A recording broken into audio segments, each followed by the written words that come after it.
27 November রাত থেকে মালদ্বীপে অবস্থানরত প্রবাসী বাংলাদেশিরা অনলাইনে ভোটার নিবন্ধন শুরু করেছে।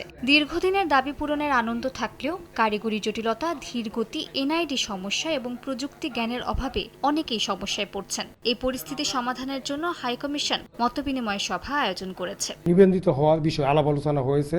আমরা অনেক কিছু প্রশ্ন করেছিলাম, ওনারা এই প্রশ্নের উত্তর দিয়েছে এবং কি অনেক কিছু আমাদের অজানা ছিল সেটাও আজকে আমরা জানতে পেরেছি। আমরা আশা করি যত দ্রুত সম্ভব এগুলা যেন সমস্যার সমাধান হয়।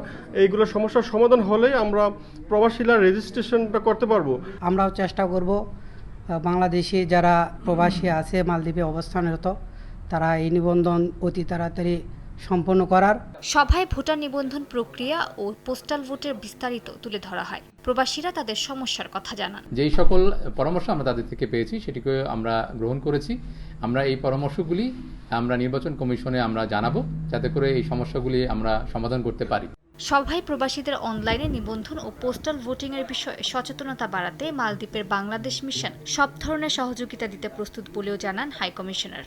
এখন হয়তো যে সমস্যাগুলো হচ্ছে, আশা করি পরবর্তী ইলেকশনে এই সমস্যাগুলো হবে না। হ্যাঁ, আমরা আমাদের জায়গা থেকে হাই কমিশনের জায়গা থেকে আমরা সর্বোচ্চ চেষ্টা করব যে সবাইকে এই জিনিসটা রিচ করানো, বলা যে দেখেন এইভাবে করতে হবে, এইভাবে হবে। তারপর আমরা এই আপনারা যে প্রশ্নগুলো করেছিলেন তার আগেও কিন্তু আমরা এই বিষয় নিয়ে আলোচনা করেছি। এই জন্য আমরা কিছু প্রশ্ন কিন্তু কমন নোট ডাউন করেও রাখছি।